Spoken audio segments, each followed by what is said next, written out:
There's just so much. I know I'm not going to get to everything, but this was a hard watch for me and probably for everybody in the audience. And so I was just thinking about what we've seen and how you probably had to go through hundreds of hours of interviews and historical videos, news articles, magazine articles, letters, books, and more. How did you stay neutral and just see as a documentarian when you know that you're one of the people who are meant to be police? Yeah, you know, that's when you make documentary film and when you make it about social issues, as I've chosen to do in my career, you have to develop different modes, right? So with this film, and I've had, you know, I've made a documentary about my family's very personal, interaction with the criminal legal system. Showrunner, amazing, award-winning film. Thank you. Also on Netflix, and for that film, I had a mode, right? And for this film, I had a mode. I was like, this is not about what I think I know. This is about the institution, which I don't know, and which I don't think people, when we talk about policing, when we talk about the criminal legal system and how it impacts communities of color and poor communities, I don't think that we think about, and we don't think about it as an institution, as another branch of government. And for me, it was really important to put everybody's, sort of perspective on the filmmaking team in discovery mode, right? So, I did 6 months of development on this film where it was like, it was like getting a PhD. We read as much as we could, found as many people as we could, based here, based in the UK, based in, in all sorts of places all around the world, who spent their lives writing, thinking, teaching, and educating people about the evolution of police power. And at the end of that development process, I think we had a list of 20 people, all of whom were teachers. And it was really important, I think, also to put myself in the role of student. It's one of the things that I said to everybody at the beginning of each interview. I said, I want you to think of me as your worst student, right? Like I'm the kid who's in class, in the back of the class all semester, right? And suddenly I realize that there's a final and I want to pass. So you need to talk to me like you would talk to that person. Don't assume I know what anything means. Don't use, phraseology. Don't throw around, words that I'm going to have to look up in order to understand what you're talking about. Talk to me like you would talk to a normal student. So keep it simple. Keep it simple. Okay, so what made you pick this subject matter, and what was your thesis that you began with, and did it change during the filming process? Yeah, so what made me pick this subject matter? On a certain point, on some level, I knew after Strong Island that I wasn't yet done with the criminal legal system, that I was interested in looking at it, from a broader sort of 10,000-foot view, so to speak. But I also, in August of 2020, there were protests in New York City and around the country and around the world in response to the murder of George Floyd, and I watched what police were doing to protesters, and I said to myself, is this what police and policing is for? And then I realized that I was watching the answer in action, and that the answer is yes. And so that is ultimately what became the thesis of the film, is what is policing for? Okay, that's very, very interesting. So, watching on one of the things that you just touched upon this a moment ago, are police seen as kind of a fourth-class thing between the wealthy and everyone else in America? I'm not sure if they're seen as a barrier between the wealthy and everyone else. I think that they function as it. I think that it's funny. I started watching the show, the documentary series about the Menendez brothers last night, and at the beginning, somebody at the beginning that said that the Beverly Hills Police Department has has a different customer service, philosophy when dealing with people in Beverly Hills. And I was just like, oh, that's interesting. That they phrase it as customer service because we don't get customer service, right? But yes, there is absolutely, in my opinion, and based on the research that we did in this film, there has always been a class component to policing in the United States. There's always been a component about policing that's about who has property and who doesn't, who owns the means of production and who does the work. And we see that borne out in the archival, footage of the police and National Guard at a very early auto workers strike, like opening fire on auto workers, right? So we think about some of these things as as contemporary, as new, as outrageous, as like what? But then you look into the archive and you see that it's a pattern. Right. And we wanted to reveal that pattern. Right, it's been going on since there's been policing. So along that, one of the subjects said something that I thought was really, really interesting. When she said that the police claim a monopoly on legitimate violence. Can you speak on that? Yeah, that is, when Nicole Siegel talks about violence work, right? It comes after two scenes that are really similar, right, sort of back to back. The scene where the guy's in his car and he'll get out, and at first the officer pulls pepper spray, and then before you know it, he's got his gun pointed at him. Yeah. Right, saying you can put the car in drive, you're going to get once to the chest, and like the guy hasn't even made. You don't even know if the car is running or not. Yeah. Suddenly, it's like you're going to get onto the chest if you don't, if you try to move the car.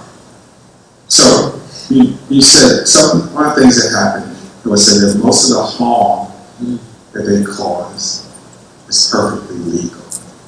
Another gut punch. Yeah, and that hit me. So that's why most police don't go to jail. And what were the subjects that you were talking to? What they said? Because I know some of them spoke about the fact that the power of the police unions. But how do they get this power? So it's important to understand police actually don't refer to themselves as units. They refer to themselves as associations, right? And they think of themselves as a special class of civil servant. So the Patrolmen's Benevolent Association is the union for the NYPD. And they negotiate the kind of contracts that you and I would only dream of if we were municipal employees. And what they have and what they're able, and how they're able to essentially get these incredible contracts that give them so much power is they essentially threaten to withhold their services, which we know is illegal, but which they do anyway, right? And when you hear the different reporting in New York City about how this arrest rate is down or that arrest rate is down, it's because people aren't actually doing the work, right? So the job slowdown, the work slowdown is the ultimate weapon that's used as a collective bargaining tool, and then they have really powerful private foundations that have a lot of money, that put that money toward a lot of things like drones and other surveillance techniques that go toward building facilities like Cop City in Atlanta and many other cities around this country. So there's a lot of money behind police associations and police unions. And then there's also the very simple fact that they would say, well, we're going to have a sick out. And I've lived in New York City long enough to remember the last time there was a sick out with the NYPD. And that was a nightmare. Yeah, so talking about New York, so January 6th with Trump, when that happened, I had a flashback to when a police union went up against David Dinkins in New York. And all those off-duty white police officers ran up in City Hall talking about lynch that nigga.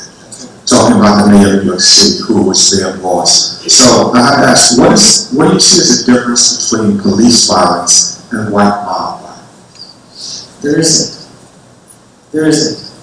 White mob violence in the 60s and during the reign of terror, frankly, pre-Civil Rights Act in 1964 in the Jim Crow South, they had a particular intention, right, which is to keep black people in their place or to keep black people out of certain places, right? Like, you cannot move into this neighborhood, or we will burn down the one house that a black family buys here to make sure that you all understand that you cannot move here, right? That was a lot of what the white mob violence was, which is literally going into black communities and attacking them, or attacking a single black family to keep other black families out. So I feel that is so that type of white mob violence is about the civilian structure and civilians, like, sort of interacting with each other and deciding where the lines of race will be drawn. But the police violence, I think, is about where the lines of power will be drawn. And one of the things the reason that there was that riot at City Hall is because David Dinkins created the Civilian Complaint Review Board. And I'm not sure if you all know this or remember it, Rudy Giuliani was out there with those cops. I was actually there that day. Right? You remember, he was out there with those cops saying the same thing that they were saying about lynching David Dinkins, using the same phraseology that they were using. So when in my opinion, when police use their power in that mob-like fashion, it is always, when they use violence in that fashion, it is always about power and when they feel their power is being threatened. Right. So one of the other things that came up was our communities of color and other communities talk about they want police, but it's the difference in the way that they're policed. And that seems to be an issue. Can you speak on that? Yeah, I think that communities want to be safe, but communities don't want their kids stopped and frisked on the way to or from school, right? I think the communities want to have police listen to them when they say, this is what we need and this is what we don't need, as opposed to police saying, we are here, we are in charge, right? Because there always has to be this notion of someone in charge as opposed to shared power and collective decision making, right? Because that's too socialist to be something that we can do here in the United States, right? Is to share power and to make decisions together. I think that communities want to have the decisions about how they are kept safe come from within the community, as opposed to being laid on the community by a police department that essentially has the same template for every community except for the really wealthy ones. So that brings me to another point, because in the film they spoke, there was a voiceover of a cop talking about they live on these streets, but we own these streets. And the fact that, so it's one of the main problems that the police don't see themselves as part of the community. They see themselves as keeping these communities in check. That is exactly right. And it's not even that they don't just see themselves as part of the community. They're not part of the communities. And in fact, one of the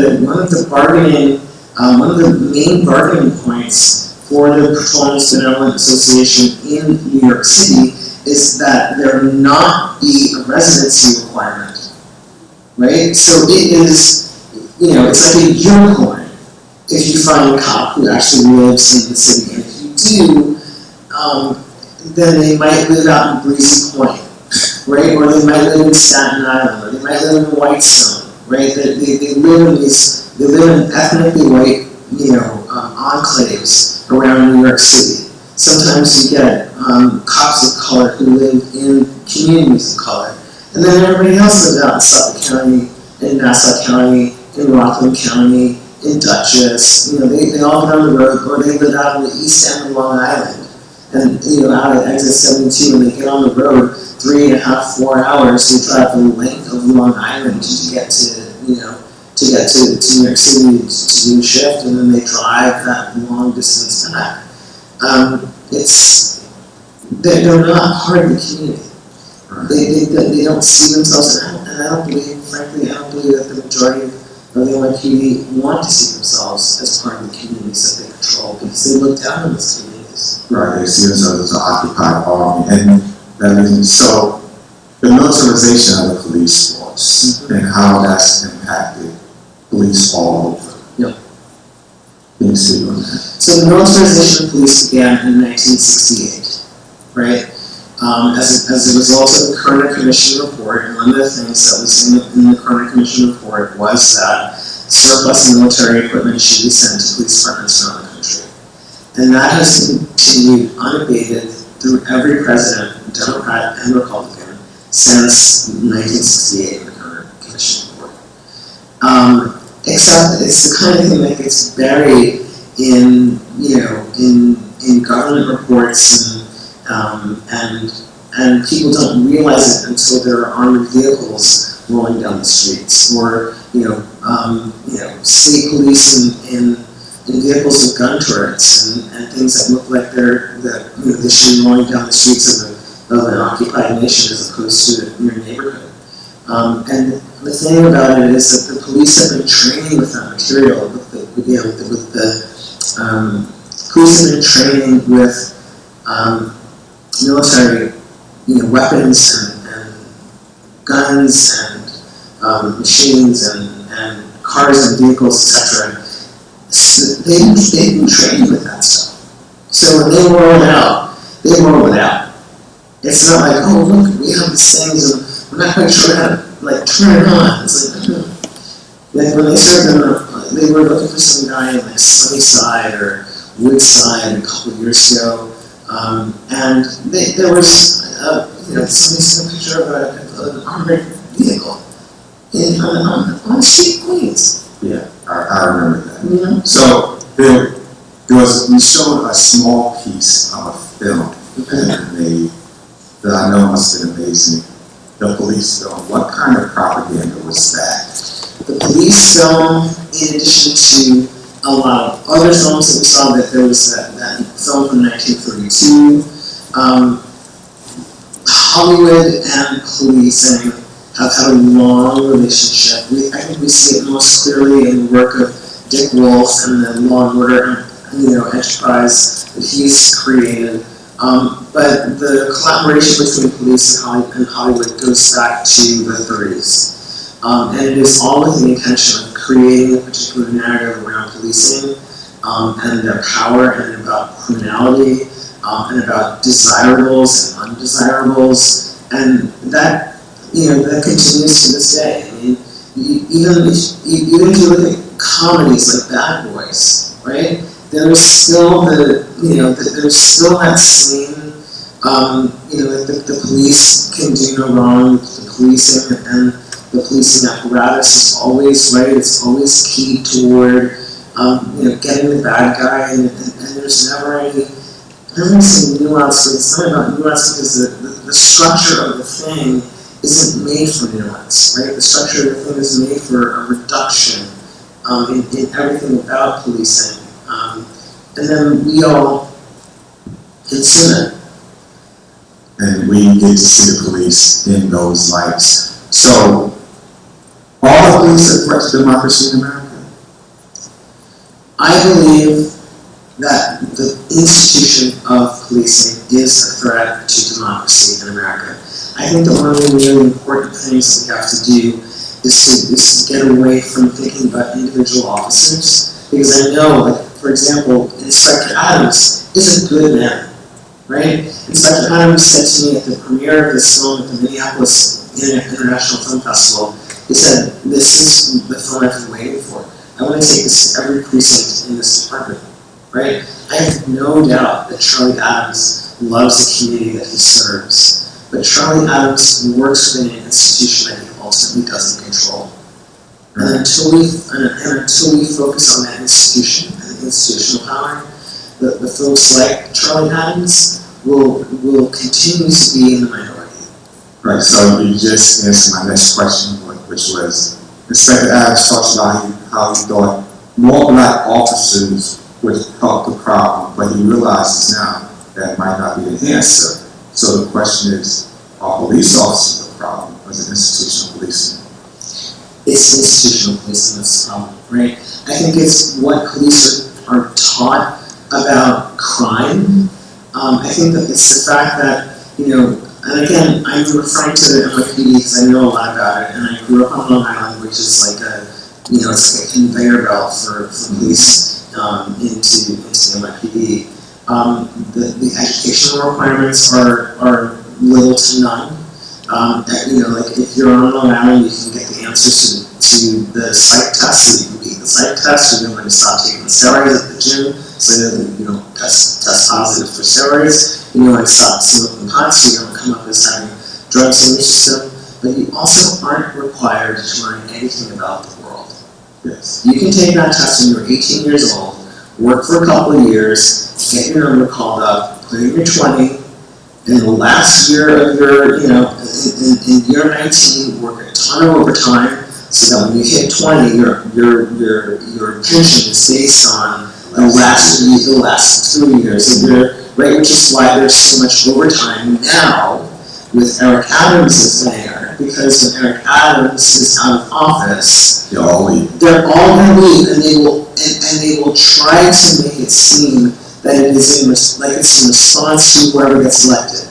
It's not going to have anything to do with who's elected after Eric Adams. It's going to be about the fact that they have all been boosting their earnings so that they could slide into retirement, Right. making $300,000, $400,000, $500,000 a year, and a guaranteed benefit pension For the rest of their life. for the rest of their lives. Yeah.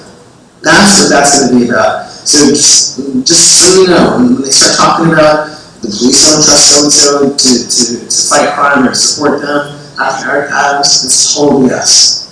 It's absolutely about the overtime that they're making now. Yeah. $144 million in overtime in the last year. Yeah. So you went through the history of policing, taking it all the way back to basically slavery and Indian wars and everything like that. How do you see that history not only repeating itself, but how do you see that impacting the way policing is done now?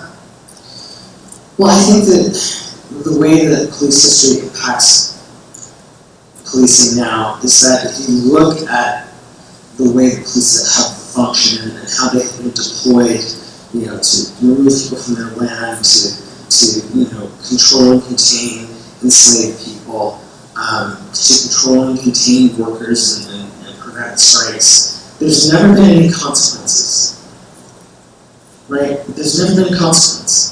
So when you work in an institution that has not been held to the same standards as everyone else, you begin to adopt a mentality that I believe makes you really think that you're above the law. And we see that over and over again. I totally agree. One last question before. How hard was it to get access to the police department to do this? So there were actually supposed to be 2 police officers in this cell, right? And we have some former police officers. Reddit Hudson is amazing. Kalfani Ture is amazing. We had, been talking to a police chief in a southern state, and he said incredible things to us in our pre-interviews about when he was a cop, and it was at the time when stop and frisk was being exported from New York City to departments around the country. But he said that in hindsight, at a certain point, he realized that he was doing greater damage to the community than the people that he was putting in jail for having a joint or a small bag of crack. And he put a lot of people in jail who also didn't actually need to be there, and he regretted it. And I said, you're really going to do a great service to policing and helping people understand that there's some hindsight and that there have been some lessons learned. Because everyone who was in those communities, they had the experience of having, tons of people disappear into the criminal legal system based on stop and frisk. Well, we had our pre-interviews. He was all excited. We got down there, and all he would talk about was police-community relations. And then after the cameras got turned off and the microphones got turned off, he said, "I'm sorry, but the boss told me to keep it." And I was like, at least, and we were all sitting there like, wait, what's happening? And at a certain point I was just like, Chief, come on, like, we had this conversation, you don't want to talk about it? And he was like, I want to talk about the future we're looking forward. And so that was really hard. But Charlie Adams is known in Minneapolis for the work that he does. And he was really eager to participate in the film because he wants to talk about this stuff. He takes his cops down to the Holocaust Museum. He takes his cops down to the Legacy Museum, I think it's called. It's about the legacy of lynchings in the United States. And he teaches his cops about the complicity of police in some of the greatest atrocities in our history, around the world. And he wants them to learn what they don't know, because he knows that they don't know it. But the other police officer, that chief was not willing to take the risk at all. So, nobody wants to know questions? We don't have time for questions? Okay. So, listen, everybody, I want you to thank Yance for coming out. Thank you. And listen, tell her it's on Netflix. Tell everybody to watch it. All right? Thank you. Thank you.